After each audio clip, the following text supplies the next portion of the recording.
Christian parenting. So, you're having a baby.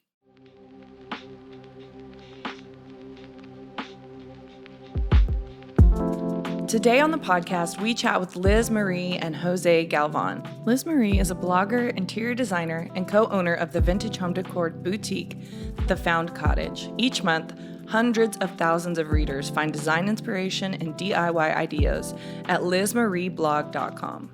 And Jose is the husband of Liz Marie and a Marine Corps veteran, father, DIYer, and blogger. After countless deployments, 3 homes, and many amazing memories, Jose and Liz Marie moved back to home in Michigan. And in 2016, they followed their hearts to an 1800s farmhouse on 7 acres and called it the White Cottage Farm.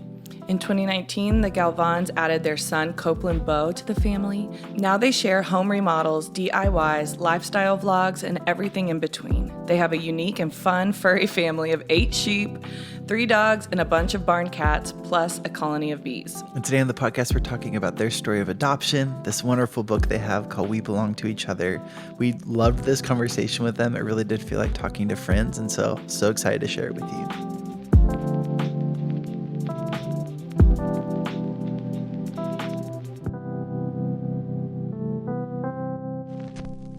Liz, Jose, it's great to chat with you guys today. I'd love it maybe as we get started, if you tell our listeners just a little bit about yourselves and your family and your life together. Yeah, so I'm Liz, and I'm sitting here with my husband, Jose, and we have been married for 14 years this year. Wow, congratulations. Thank you. Thank you. We started off our marriage in living the military life. Jose served in the Marine Corps for 10 years. So we were moved away from our family. It was kind of a crazy start, but it taught us a lot and it made us very strong. We went through a lot of deployments, things like that. And after 10 years in, Jose made the decision to get out after losing his dad. So we just realized that family maybe isn't forever and that we wanted to live by family. So we moved home here to West Michigan.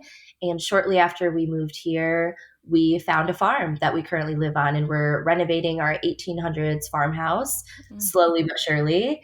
And through all of that, during all of those years, we had been trying to grow our family. And we went through many years of infertility. And we endured 10 miscarriages along the way, but we kept our hope and faith, and we kept on pushing and kept on moving forward. And now we have a beautiful 2-year-old son named Copeland Beau, and he was adopted 2 years ago in February. So we're really thankful that we kept our hope and faith alive, because if we didn't, we wouldn't have our beautiful son. So we like sharing that story everywhere we can. I love it. And I love the vulnerability with which you share too. I kind of stalked you on Instagram and was like, wow, she's really real about this. And I think it's something really hard to be real about. And so I would just admire you for that too, because it really is such a testimony of God's faithfulness and his kindness and his nearness in y'all's lives. And all the, it paved the way for y'all to write this precious children's book that just came out, that you recently released, We Belong to Each Other. And we have a copy, and I'll just tell you, our boys love it. We sat down and read it with them, and I love the illustrations. I love the storyline. I love that it teaches them something special. You know, it's not just funny or silly, but it actually has really beautiful meaning to it. And I would love it if you could kind of tell us about the overall message of the book and what inspired you guys to write it. Yeah, so the story actually was fun, that how we came about it. So I woke up from a dream, and I had a dream essentially about this entire book, a little bit more raw format than what you see now, the polished version. But I said, Liz, I got to write this down. Where's my laptop? I typed it up, saved it in every cloud and hard drive I could think of. So we didn't, and it was really meant just to be a story for our family. It wasn't really, we didn't think it was going to go anywhere. And through that, we fell in love with the idea of being able to connect adoption, or just the journey of wanting to belong somewhere with farm animals and stuff like that. So. And the story follows our sheep Grace as she came to the farm. So we have a sheep named Grace. We have Well, now we actually had new lambs born last night. So we Wow. currently have 12 sheep. Oh my But, goodness. yeah, and more on the way, a lot more on the way. It's lambing season here on the farm. But our first sheep was named Grace, and she came to the farm to us about 4 years ago, and she was our first livestock animal. So we, at the time, only had dogs and cats. And so when she came to the farm, she was the only sheep, and she had to be bottle fed. So she spent a lot of time in our home with us, and she was rejected by her mother. So the story really follows her. She comes to the farm and is like, wait, no one looks like me. This is not my home. And it follows her. She meets all of the different animals and even the neighbors' animals, which all of the animals are real in the book. They exist. So which is really cool. But she goes up to each of the animals and is just like, I don't belong here. She's crying. And finally at the end, she realizes, wait, it is not looks that make a family, it's love. And that's exactly what adoption is. You know, we had fears before we started the adoption process, like, wait, you know, our baby is not going to be made from our DNA and we aren't going to share the same blood. But we quickly realized that that didn't matter. It was love that made us a family. I love that. That's so beautiful. You know, Rachel's name means little lamb. And if you want another little lamb on your farm, I think she'd be happy to. We should name one, Rachel. Look, I was always embarrassed by that growing up because it's like the word, is it you? How you spell it? Oh, it's like, yeah. Yes. Yep. And so as a kid, you're like, great, my name means ew. That's funny. Yeah. That's funny. I know I remember being little and you thought that the meaning of your name was going to like hold so much stake in your life. Absolutely. So you were always researching it and it's never come up yet. So, well, and like you have like friends who have like amazing meanings for their names. Like, oh, it only makes sense that her name would mean beautiful. And mine is ew. Yeah, and my name is like the worst. Craig is just literally of the crag, like a rock. So it's just a crack in a rock. That's what my name means. Yeah, it's the worst. So we just call him Crag. That's awesome. Hey, Crag. Oh, well. Anyways, so you guys, like I was just saying, have this beautiful story of God's nearness, of his faithfulness in the face of so much suffering. It's honestly, like I've had a miscarriage, and I can say that it was one of by far the hardest seasons that I've ever walked through, and it really rocked my faith. It really rocked me emotionally. I mean, I had to take time off work. And I just saw this video, Liz, of you sharing just about your story, and you got so vulnerable. And I just thought, wow, that's incredible, because it was my natural instinct in that moment to shut everyone out. When we went through that, I literally would not answer phone calls. I didn't go to work. I just didn't want anyone to even know. And I just love the way that y'all have honestly put your hearts on display in such a vulnerable, raw way. And so y'all have literally gone through the gambit of suffering when I think about your story and how, like you said, you just kept pressing on and you just kept the faith and kept hope alive. And it's incredible, the testimony. So I would just love if you could give some encouragement to any families right now that may be struggling with having a child that would be listening. Yes. I first want to say I'm so sorry for your loss. And I also want to say that I am just like you, where I do shut the world out. Yeah. Like when it happens, it always takes me a very long time to share. So I think that the video that you're referring to is probably a while after, and it's still so raw. It never, that pain is always there. So anyone listening, I do want them to feel I don't want to say normal, but I do want them to not feel alone in the fact that Rachel, you and I both had those feelings where we struggled with our faith and it knocked us down and we wanted to be silent. Yeah. I think sometimes, when people see little glimpses of our life, they're like, wow, she's so strong. I'm not strong. I'm not keeping my faith. But I always want to share that I do struggle. It takes me a while to share. Yeah. And then I would say, as far as now that we're on that other side and we've grown our family, I am so thankful that through each of those losses and through each of those stumbles of faith and losing hope, that we did keep pushing through even when it was really hard. And also that we grew other things in our lives. Yeah. While we were waiting, I can look back and be proud of us that we did not put all of our focus in growing our family. Of course, Mm. that was always on our minds, but we started a brick and mortar store when we chased other dreams. Yeah. And that was really easy for us to see God in the situations because it seemed like after every miscarriage, something big happened. You know, our farmhouse came right after a miscarriage. Mm. Our brick and mortar store happened right after, and it was like, okay, God, you want me here right now. I see that. I Yeah. Mm. see that you want me to do these things. And I'm so thankful that we saw that during that. So I guess I would say keep pushing towards other dreams and other goals. And that's where I saw God through everything. And I think right after our first miscarriage, Liz published a blog post called "Thankful for Loss," and Mm. I think that just shuddered me and stopped me in my tracks because I think naturally a human instinct that we have is to run with our emotions. It's really easy to fall into a negative mindset of that's not fair, why us type of thing. And when we sat back and talked about it, and she wrote it just from the heart, it is almost just came out of her. Being thankful for loss and appreciating the journey. Fast forward, and I know that's hard. It's easy for us to say today, and it's hard to hear if you're in the middle of it. But um, fast forward into where we're at now, our son Copeland is the picture perfect mold for our family in regards to the way he is, and his mentality and the things he enjoys and how he meshes with us. And I think it wasn't minutes after he was born that we realized that we weren't um, struggling, I guess, if you will, to grow the family. We were just waiting.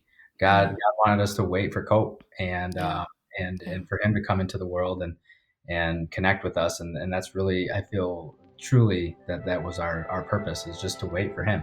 And it's hard to make sense of all of that. And I know you guys know that too. It's hard to make sense of loss and what God wants for us. So it's hard for us as imperfect humans to put that into words. So we don't want to sound insensitive at Oh all. no, I don't But think you that's do. kind of how we interpreted our journey.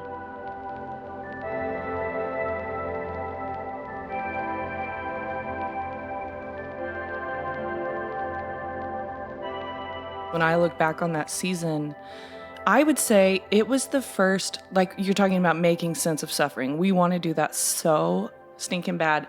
And I would say this was the first, my miscarriage was the first time that I went through suffering that I couldn't point to it and be like, oh, that was this person's fault, or this was my fault in some way, and it was the first time that I just had to like get on my knees and draw near to God and be like, I don't have the answers. I cannot make sense of this. I have no understanding, in my natural human mind of why this would have happened, and it really does push you to this place. And I was telling someone, I was like, this sounds insensitive and this sounds bizarre to say this, but I'm so thankful that I went through it because I came to know the kindness and the love of God and the presence of God like never before when I was suffering, when I was at my most broken.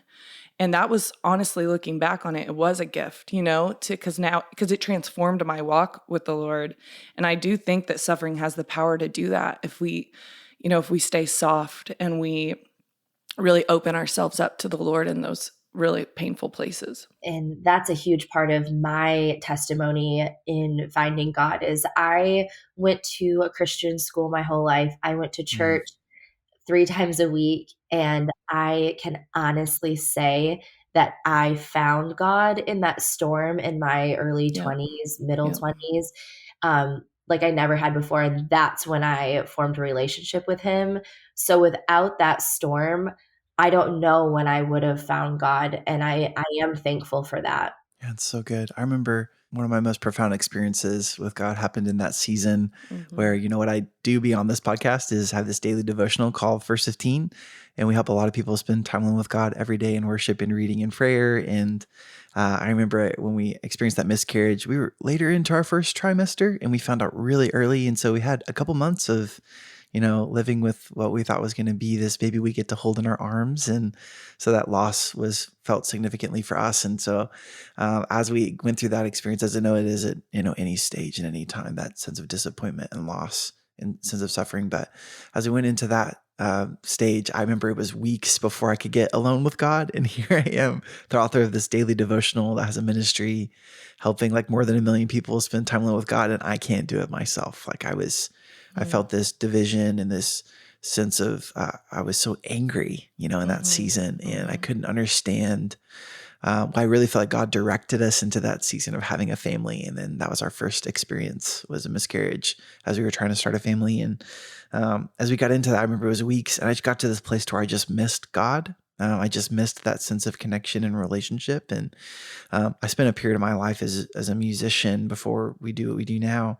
And so one of the ways I've always experienced God is through song and through worship. And so I pulled my guitar out and went into a room, and I felt almost like I was like David in the Psalms, and I was just expressing my anger and frustration through music, and I'm literally crying out to God. I was so mad. And I remember it was in that moment that I had this profound sense that God was with me, and I just sat in that sense of his presence. And one of the things I took away from that experience is I didn't walk away understanding one thing better. I still don't understand. I didn't walk away with like this revelation mentally or logically or scripturally even. But what I did walk away was knowing that God was with me, and that he also was weeping with me, and he was mourning with me. And just that sense of withness changed everything for me. And I didn't have to understand, and I didn't have to even think that God had an answer. My relationship with him wasn't about that. It was about just being together. And that sense of how God moved in that place of suffering has profoundly transformed my relationship with him as well. Amen. Yeah, that I feel like that's the same way for us too. And not needing to seek out answers is like the biggest burden to lay at his feet, and not needing to have all the answers and focus on that solely. That was a big struggle for me for a while. I was like, I have to be my own advocate. I have to find why this keeps happening. And of course, we need to take care of our health. But when the answers weren't coming after years of doctor's appointments, that was a burden that I laid down. And I agree with you. It was just being with him and laying that all at his feet was the biggest relief. So tell us a little bit more about how Copeland came into your life. When you guys, what was it like kind of making that decision to explore adoption and that process before you found Copeland and that transition season? How did you guys arrive at that? What was that process like? Yeah, it's kind of a funny story. So we had talked about adopting for a really long time. It just was something that, and again, I don't mean to sound insensitive when I say this, but I don't know how to put it better. We were like, we're not good enough to adopt. Like, that's for these other people that have done so many great things in their life. Like, that's how we viewed people that had adopted. But God had other plans. We host a market in Holland, Michigan once a year over Labor Day. And it's kind of like a vintage market. And when we were there, 6,000 people or around usually attend. And Jose and I are separated the whole day because there's a lot of work to be done. And we were separated this whole day. And we came together at the end of the day and we're like, what just happened? We both started spilling what had happened. And throughout the day, separately, and different people just kept coming up to us and either sharing their adoption stories, like they were adopted, or they had adopted and they were sharing their stories. And it was to the point where it was like, was this planned? Is this a joke? And so we kind of looked at God after that and we're like, okay, like we'll look into it, because it was so much. Our anniversary was about a month later, and we were on our anniversary trip. And at the last day, we were at lunch, and we both kind of looked at each other and were like, when we get home, we'll start the process. And our waiter, came up to us, and we looked at his name tag, and his name was Copeland. And we were like asking him about his name. We thought it was so cool. And we both looked at each other and decided if we ever have a son, we'll name him Copeland. And right when we got home, we kind of looked into different agencies. We didn't find one that felt like home to us. And we just decided to put a blog post out there that said, we're starting the adoption process. And that was that. And through that blog post and through one of my employees at our brick and mortar store, a birth mom found us. And she was at the end of her pregnancy. She was due 2 months later, and she Wow. still had not found a family to place her baby with.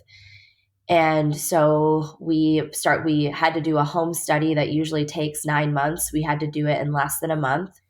And we had Gosh. to get everything ready. It was crazy town. But so about 2 to 3 months after making the decision to adopt, Copeland was born.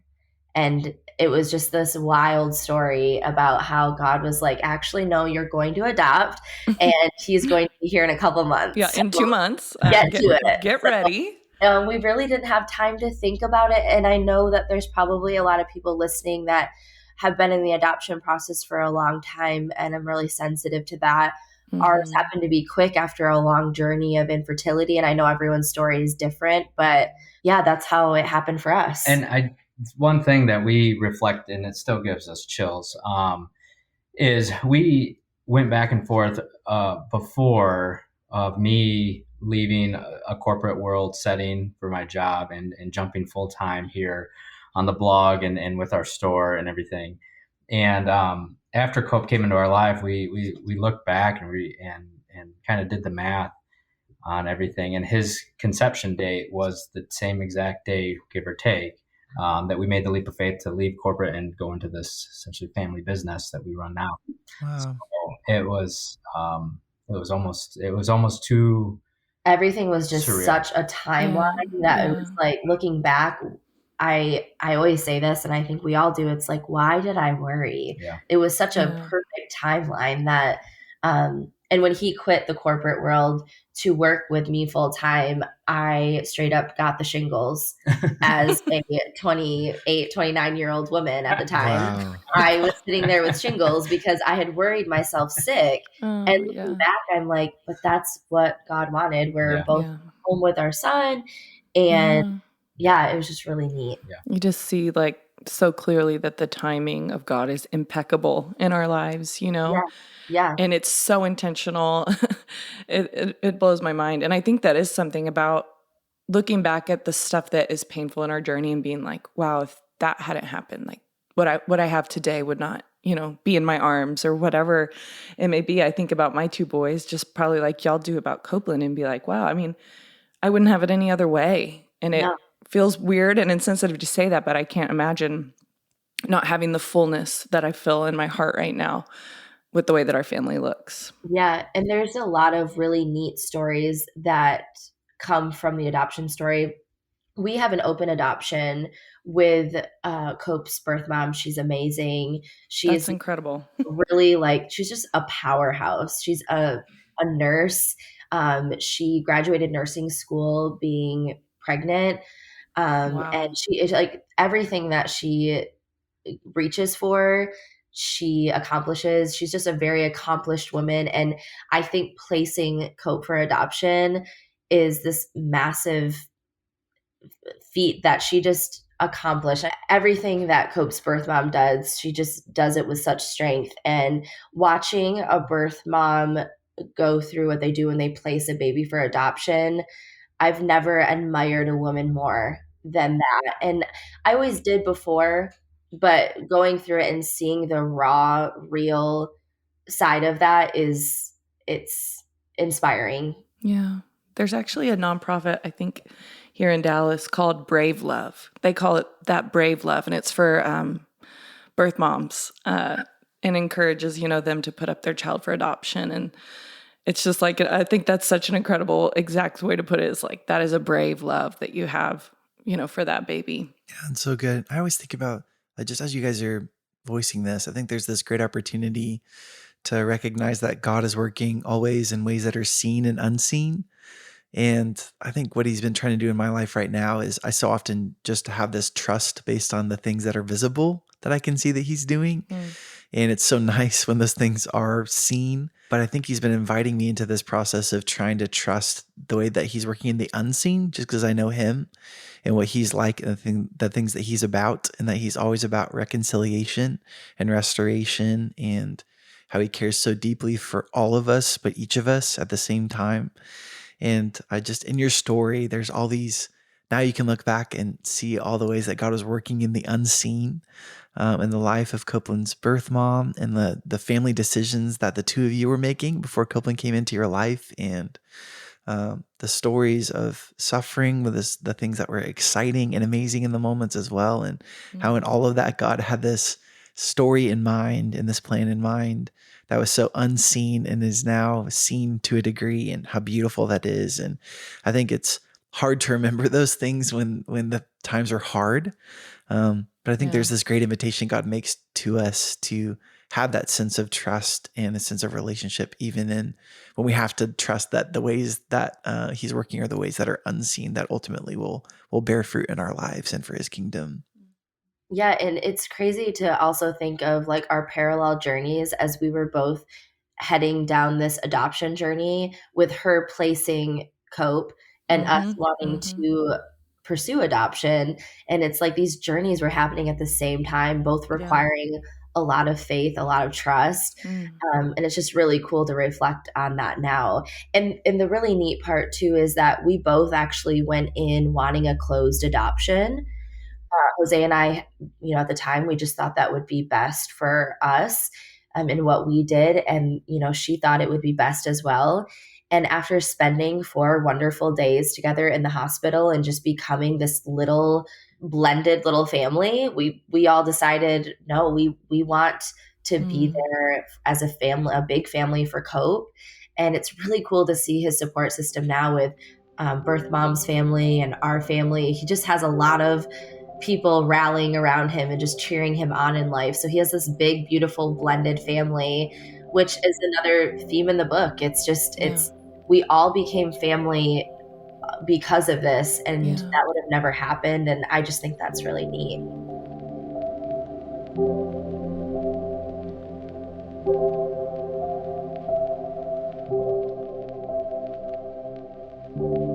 Like you're saying, your parallel stories, and God's kind of like, hey guys, hey, it's time. Yeah. You got 2 months. I can't even imagine like how thrilling that would be to go from, y'all's experience and y'all's journey with loss to like, oh my God, I'm about to have a baby in my arms in 2 months. Yes. That we bring home to our house. This is our son. Like, how incredible is that? Yes. And I'd like to think that God just knew my anxious heart. And the biggest thing I struggle with is my anxiety and depression.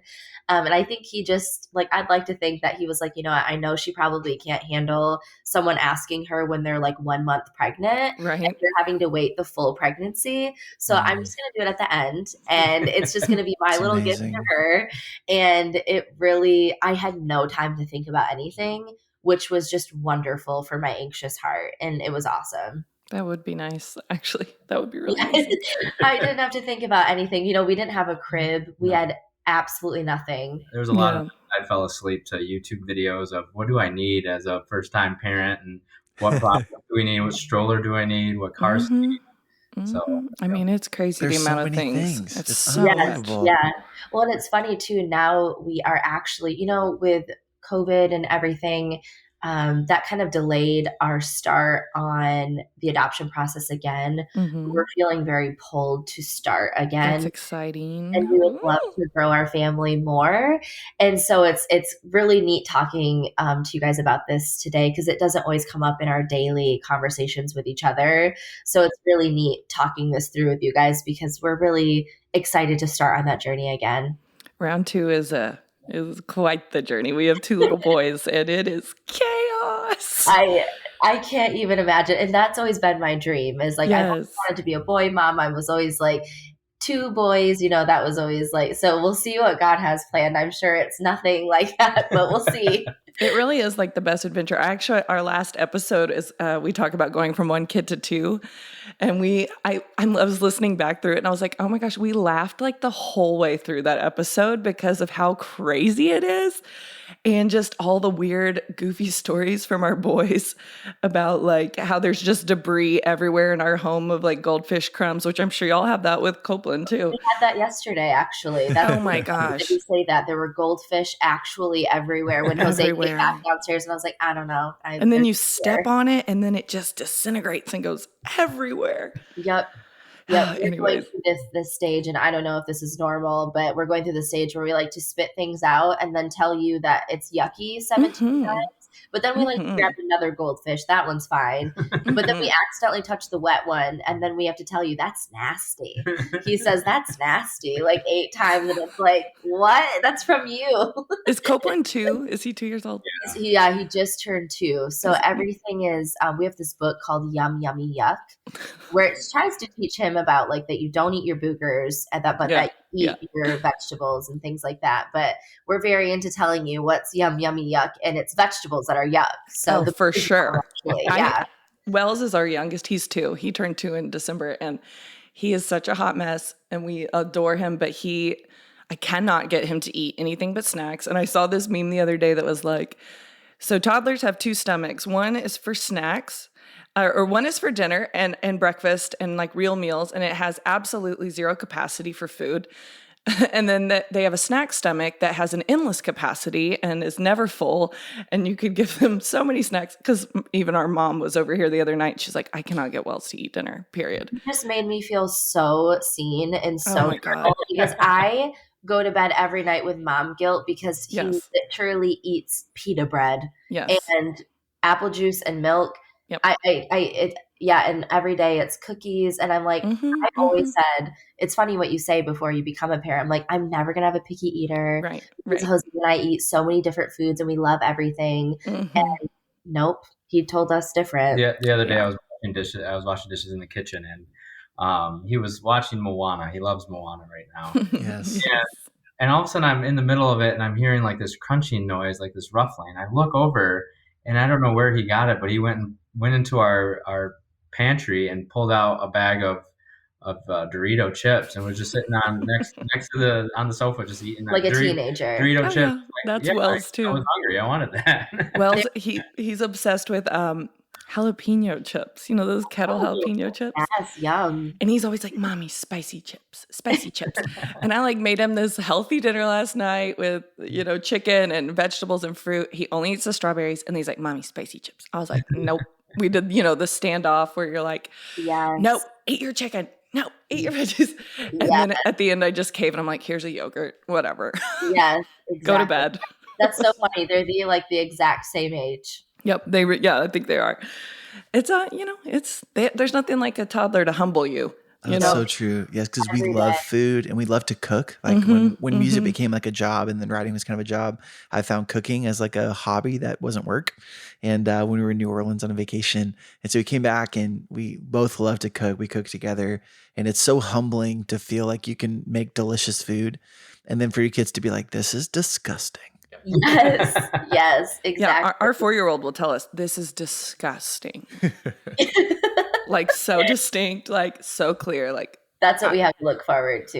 Yeah. Oh yeah, it gets. This morning, our 2-year-old Wells was up early, and so I got up with him, and then Wes got up shortly after. So I had a couple hours this morning just with the 2 boys, and we ran out of blueberry bagels. All we had was cinnamon bagels, and so Wes had never had a cinnamon bagel. Anytime he hadn't had something, he's sure it's gonna be terrible. Disgusting. So today he said, "I know that's gonna smell like a skunk." Like, buddy, you have no idea. You never had this. You're going to love it. I know. Trying to talk about keeping an open mind. It's like anything that's not going to be good is going to smell like a skunk. That's hilarious. Oh, he's so stubborn. Love their minds. I love how they work. I know they keep us humble, but they also keep life so interesting. Oh, yeah. We laugh constantly. It's so true. All day. And I had such a fun morning. They're insane. And so I soak up any moment they want to snuggle. Like I soak up. And they were both pretty tired because it was early. And so this morning they were both snuggling with me on our couch. And Wes, I ate like a breakfast bar. And Wes leans over to me and says, "Dad, you have bar breath." Which is so funny. Totally different now that you're a parent. It's like very different. Yeah, he was like, "I'm going to go get you a towel so you can clean your breath." I was like, it doesn't work that way, but I appreciate the sentiment, I guess. Bar breath. That's great. That's awesome. Unbelievable. But it's such an adventure. I'm so excited for you guys. Maybe even walk us through for people that are listening to this and are exploring adoption process for themselves. Maybe tell us, encourage people or tell us a little bit about how that process works, or any encouragement you'd have for people that are thinking about heading that direction for any reason. Yeah, I think the biggest thing that I hear on social media when we talk about adoption, the number one comment is, I would do that if I could afford it. And I like to think of the adoption process as Jesus feeding the thousands with the fish and bread, because I hear from I'm in all these adoption groups. No one exactly knows where the money comes from. It comes. It's a lot of work. It's a lot of hard work. But the money will be there, and that should not hold you back from adopting. I know it's scary, but that was something that's where you can pull out your talents, or talents of your family and friends. And there's a lot of groups that have a lot of, and I plan on doing a blog post soon on this because I do want to help. But just different ways you can raise money. And that's where your community comes in and they rally around you. I know, Jose, we have very entrepreneurial spirits. Everything, every day of our lives, like that's just what keeps our hearts beating. So what we did was we started our shop with our merch, and because we wanted to have a physical item people could buy, and then all the money would go towards adoption. And so we opened the shop, and in 24 hours, we had enough money to go adopt our son. Wow. It was so cool. And the coolest part about that was we had leftover money, and I think it was like $9,000 we had left over. Oh my gosh. And so we wanted to give that to another family adopting. And we found this family that was somewhat local to us that was on their way to a different state to adopt their daughter, but they needed exactly like $9,000. Wow. And so we were able to give that to them, and they were able to adopt their daughter. So it was just a really neat story that came out of that as well. But I think that's my biggest encouragement. And I do blog about this a lot, about the fears of adoption, whether or not your family will accept the baby, or, just all these natural fears that we all have that we're probably afraid to say out loud.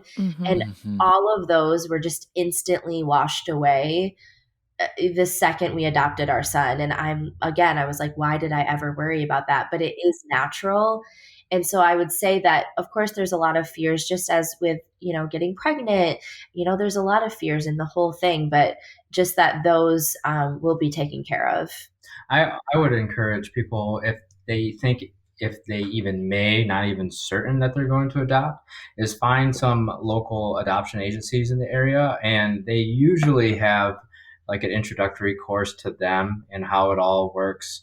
Because each agency may be a little different, and what you may find is the most popular agency, or the one that you hear all the time, you might not connect with, and the smaller one you connect with, and just really feeling them out. They have great resources, because at the end of the day, we all want the same thing. We all want the adoption process to happen. We definitely want families to be connected with children, and it's just, I think I would encourage people to seek out multiple agencies, feel what tugs on your heart and where you connect with. Can I ask a random question? Yeah. Because the money thing that you brought up, I think, is a huge kind of like hurdle for people. Can you explain what the money goes towards? I think I've always kind of wondered that. Yeah. So during the process, so these agencies, there's a couple of things that has to happen. So the first one is your home study, and home study is a multi-part little system. It's kind of a mini studies put into one giant home study, which requires the agency reps to come out to your house, survey the house, and then that's one study. The other part, and people think that's it. The other part is sitting down with you as a couple, sitting down, if you already have children, sitting down with the children and the entire family, and then individually sitting down with them. They have to come to the house and do all those processes. On top of that, the agency that we dealt with, which was Bethany, the money that you pay for in most cases will tend to go towards the finance or the medical expenses from birth mom. Our circumstance was a little different, simply because she was still under her parents' insurance, and they wanted to carry and take care of that side of things. But on top of that, once your home study is done, and in a more traditional format, they put a family book together, essentially, of you, and kind of, it really depicts you, and then all the birth moms that are within the agency that haven't selected families look at the books of these families to try to narrow down their searches before they meet with the families on who they think is going to be the best fit for their child. The one thing that I wish about the money, I know that and we've heard from people from different states that our adoption was actually a lot more affordable here than other states. But I do wish there was more transparency in the money side of things. And maybe if you ask the right person the right question, you would know more. But I do wish there was more transparency, because I do think that holds a lot of people back. Yeah. Especially when the agency is Christian-based nonprofit. I think that would be really helpful for a lot of people. Yeah. The long of it, I guess my explanation is I can't put this costs this much money, this costs this much to the grand total. But those are the elements that kind of go with the process. It's almost like agency fees and yes. That makes sense. That makes sense. I didn't know if it was like legal fees or. There are some legal fees, and honestly, the last two were not captured within the adoption kind of overall cost. And there is a whole length of classes and stuff that you have to take prior to the finalization. Now, finalization doesn't necessarily mean, before baby. We actually took one class after Cope was already with us. Was here about like how to seek a family or something. It was just more of a process thing.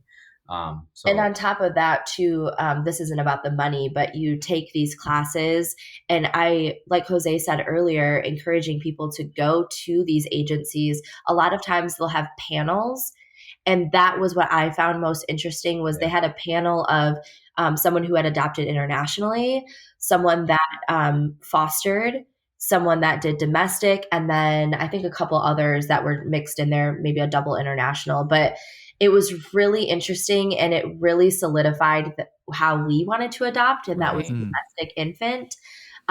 Because listening to these testimonies, I'm sure everyone in the room was pulled a different direction, but we definitely were solidified that we wanted to do domestic infant. And so these panels, I mean, these people don't hold back. They're very raw and real. I was especially astonished by the foster care family. That taught me a lot and really made me want to give maybe monetarily to the foster care. But I just knew that my heart wasn't ready after so much loss to enter the foster care system. Totally. Well, I really appreciate y'all sharing that experience, because I think it's almost like adoption is behind this veil, and it's like, I have no idea what that is actually like. And then it's this crazy process. And hopefully maybe to anyone listening that is like kind of felt tugged in that direction would be like, okay, I feel a little bit more clarity around what that could be like for us. And it is definitely, we definitely, even being on the before and after side of things, it is still, not talked about enough. It is like a cloak, like you said, and it's not transparent as what we would hope for it to be. Well, and I would also like to add too, to anyone listening, is something that Jose and I got caught up in, even now when we're trying to enter this second journey of adoption, is every story is so unique and so different that if someone is scared by someone else's adoption story, to not always listen to that. Of course, we want to listen to people's experiences and keep them in mind,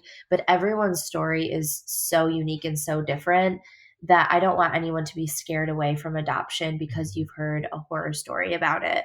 I know, and that's why I really want to be open about ours, because I do feel like it was a beautiful outcome, and I do think that we're probably ready to share more and be more open about our adoption and the story and answer those raw and real questions. And I remember when we were in the hospital, and we haven't talked about it since, I know that Cope's birth mom wants to be open about her side of the story as well, because we want to change everyone's opinion on adoption. I know that a lot of people have these stereotypes of birth moms, of families that are adopting, and we kind of want to add our story in there and maybe change people's perception on that. Absolutely. Yeah, and a fun fact from our agency, that the average birth mom was between ages like 26 and 32, and people typically think it's like a teen mom situation. Right. That's their stats anyway. That's fascinating. And guys, thank you so much for being so vulnerable and sharing your story, not just with us, but with through the work that you do. In this beautiful kids book. I know Rachel's going to find me just reading this on my own because I love it. It's like amazing. He's going to do like reading the Grace voice Oh yeah, please to do. himself. During this statement, we actually have a baby lamb in here. Yeah. Sitting on our assistant's lap right now. Yep. Oh my gosh. Yeah, I'm surprised that we haven't heard him. His name is Boots. So you guys are hearing about him first. We have not announced him. No one, the world does not know he was born, but Guys, that's the lead for this episode. yeah, breaking Big news. announcement. It's like when zoos have a new baby and they like do a live stream to show it to everyone. That's this episode for everyone. That's amazing. Well, is Boots, is that what you said? Boots, yep. He's got some little black boots on him. So, and his mom's name was Puddles. So it's kind of actually perfect. That's incredible. Boots, welcome to the world. Welcome, Boots. From So You're Having a Baby So podcast. you're having a baby. A baby lamb. A baby lamb. A little baby. That's incredible. This has been so wonderful, and just love the work that you guys do, and so enjoyed our conversation. Before we wrap up, maybe just tell people what other projects you guys have working on and what's next for your family. Yeah. So we're working on a lot of things. Yeah. We have some expansions going on here at the property, a new office here on site, and a pretty big project we're launching in September. On Sunday, we are announcing our second Cozy White Cottage book in that series. Oh, nice. It's called Cozy White Cottage Seasons, and that will be coming out September 28th. So you guys are actually also hearing that first. Wow. Who knew? We didn't create this podcast to have breaking news, but we're moving in that direction, and I like it. Yeah, so we're really excited about that. And hopefully adoption for another baby. Yes, praying Just that. very exciting. We'll be praying for that. Thank you so much. That's wonderful. Thank you guys so much for the conversation today. This has been wonderful. Thank you.